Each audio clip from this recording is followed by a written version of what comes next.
ಚಿನ್ನವನ್ನ ಅಡ ಇಟ್ಟುಕೊಂಡು ಬ್ಯಾಂಕ್ನವರು ಗ್ರಾಹಕರಿಗೆ ವಂಚನೆ ಮಾಡಿರುವಂತಹ ಆರೋಪ ಕೇಳಿಬಂದಿದೆ. ಕೆನರಾ ಬ್ಯಾಂಕ್ ಸಿಬ್ಬಂದಿಯ ವಿರುದ್ಧ ಈ ಆರೋಪ ಕೇಳಿಬಂದಿರುವಂಥದ್ದು. ಚಿನ್ನ ಅಡ ಇಟ್ಟುಕೊಂಡು ಮೋಸ ಮಾಡಿದೆ ಬ್ಯಾಂಕ್.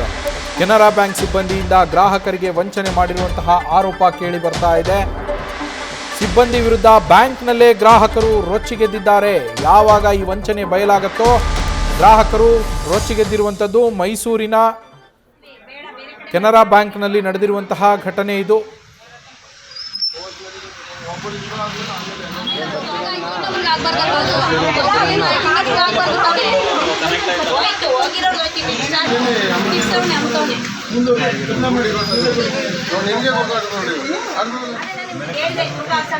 ಎಮರ್ಜೆನ್ಸಿ ನಮ್ಗೆ ಆಗ್ಲೇ ಇಲ್ಲ. ನೆನೆ ಬೇರೆ ಕಡೆ ಮರ್ಜ್ ಮಾಡ್ಬೇಕಾಯ್ತು. ಆದ ಕಾರಣ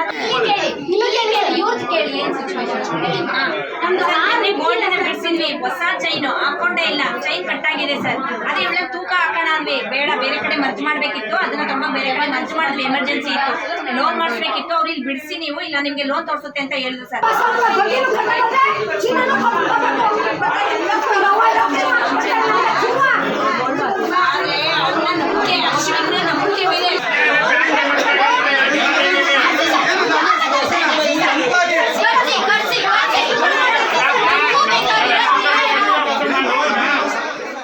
ನಮ್ಮ ಮೈಸೂರು ಪ್ರತಿನಿಧಿ ರವಿ ಪಾಂಡವಪುರ ಫೋನ್ ಸಂಪರ್ಕಕ್ಕೆ ಸಿಕ್ಕಿದ್ದಾರೆ.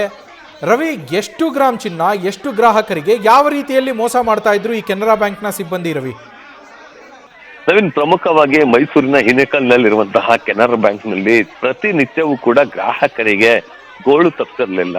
ತಾವು ತಮ್ಮ ಕಷ್ಟಗಳಿಗಾಗಿ ಅಂತ ಹೇಳಿ ಒಡವೆಯನ್ನ ಅಡ ಇಟ್ರೆ ಆ ಒಡವೆಯನ್ನೇ ಒಂದು ರೀತಿಯಲ್ಲಿ ತೂಕದಲ್ಲಿ ಮೋಸ ಮಾಡಿ ಲಟಾಯಿಸುವಂತಹ ಕೆಲಸಕ್ಕೆ ಇಲ್ಲಿನ ಸಿಬ್ಬಂದಿಗಳು ಮುಂದಾಗ್ತಿದ್ರು ಅನ್ನೋ ಆರೋಪ ಈಗ ಕೇಳಿ ಬಂದಿದೆ. ಪ್ರಮುಖವಾಗಿ ಇಲ್ಲಿ ಅಂದ್ರೆ ಕೆನರಾ ಬ್ಯಾಂಕ್ನಲ್ಲಿ ಪ್ರತಿನಿತ್ಯವೂ ಕೂಡ ಹಲವು ಗ್ರಾಹಕರು ಬರ್ತಿದ್ರು. ಅವರು ದಿನ 100 ಗ್ರಾಮ್, 150 ಗ್ರಾಮ್, 200 ಗ್ರಾಮ್ ಹೀಗೆ ಅವರು ಚಿನ್ನವನ್ನ ಇಟ್ಟಂತಹ ಚಿನ್ನವನ್ನ ಬಿಡಿಸ್ಕೊಳ್ಳಿಕ್ಕೆ ಬಂದ ಸಂದರ್ಭದಲ್ಲಿ ಚಿನ್ನ ಇಡ್ತಂತಹ ಸಂದರ್ಭದಲ್ಲಿ ಇದ್ದಂತಹ ತೂಕ ಚಿನ್ನವನ್ನ ಬಿಡಿಸ್ಕೊಳ್ಳುವಂತಹ ಸಂದರ್ಭದಲ್ಲಿ ಇರ್ತಿರ್ಲಿಲ್ಲ, ಅಂದ್ರೆ ಕಡಿಮೆ ಇರ್ತಿತ್ತು. ಈ ಕುರಿತಂತೆ ಅಲ್ಲಿನ ಸಿಬ್ಬಂದಿಗಳು ಮತ್ತೆ ಅಲ್ಲಿನ ಅಧಿಕಾರಿಗಳನ್ನ ಪ್ರಶ್ನೆ ಮಾಡಿದ್ರೆ ಆ ತೂಕ ಹಾಕ್ಲಿಕ್ಕಾಗಿ ಒಬ್ಬ ವ್ಯಕ್ತಿ ಬರ್ತಿದ್ದ. ಆತ ಅಂದ್ರೆ ಅಲ್ಲಿ ಸ್ಥಳೀಯ ಆಚಾರ್ಯನ್ನ ಅವರು ಅಧಿಕೃತವಾಗಿ ನೇಮಕ ಮಾಡ್ಕೊಂಡಿರ್ತಾರೆ.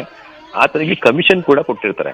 ಆ ವ್ಯಕ್ತಿಯೇ ತೂಕದಲ್ಲಿ ಮೋಸ ಮಾಡ್ತಿದ್ದ ಅಂತೇಳಿ ಈಗ ಗ್ರಾಹಕರೆಲ್ಲರೂ ಕೂಡ ರೊಚ್ಚಿಗೆದ್ದಿದ್ದಾರೆ. ಇವತ್ತು ಆ ಒಂದು ಕಚೇರಿಗೆ ನುಗ್ಗಿ, ಅಂದ್ರೆ ಕೆನರಾ ಬ್ಯಾಂಕ್ ಕಚೇರಿಗೆ ನುಗ್ಗಿ ಆಕ್ರೋಶವನ್ನು ಹೊರಹಾಕಿದಲ್ಲದೆ ನಾವು ಕೊಟ್ಟಂತಹ ಈ ಚಿನ್ನದ ತೂಕದಲ್ಲಿ ಈಗ ವ್ಯತ್ಯಯ ಉಂಟಾಗಿದೆ, ಹಾಗಾಗಿ ನಾವು ಎಷ್ಟು ಗ್ರಾಮ್ ಚಿನ್ನವನ್ನ ಇಟ್ಟಿದ್ವಿ ಅದನ್ನು ವಾಪಸ್ ಕೊಡಬೇಕು ಅಂತೇಳಿ ಬಿಗಿಪಟ್ಟನ ಹಿಡಿದಿದ್ರು. ಅಲ್ಲದೆ ಆಕ್ರೋಶವನ್ನು ಕೂಡ ಹೊರಹಾಕುವಂತ ಕೆಲಸಕ್ಕೆ ಮುಂದಾಗಿದ್ರು. ಈ ಸಂದರ್ಭದಲ್ಲಿ ಬ್ಯಾಂಕ್ನ ಅಧಿಕಾರಿಗಳು ಸಮಾಧಾನ ಪಡಿಸುವಂತ ಕೆಲಸಕ್ಕೆ ಮುಂದಾದ್ರು ಕೂಡ ಅದು ಯಶ ಕಾಣಲಿಲ್ಲ. ಅಂತಿಮವಾಗಿ ಪೊಲೀಸ್ ಠಾಣೆಗೆ ದೂರು ನೀಡ್ತೀವಿ ಅಂತ ಹೇಳಿ ಎಲ್ಲಾ ಗ್ರಾಹಕರು ಕೂಡ ಒಗ್ಗೂರಿನಿಂದ ತೆರಳಿದ್ದಾರೆ.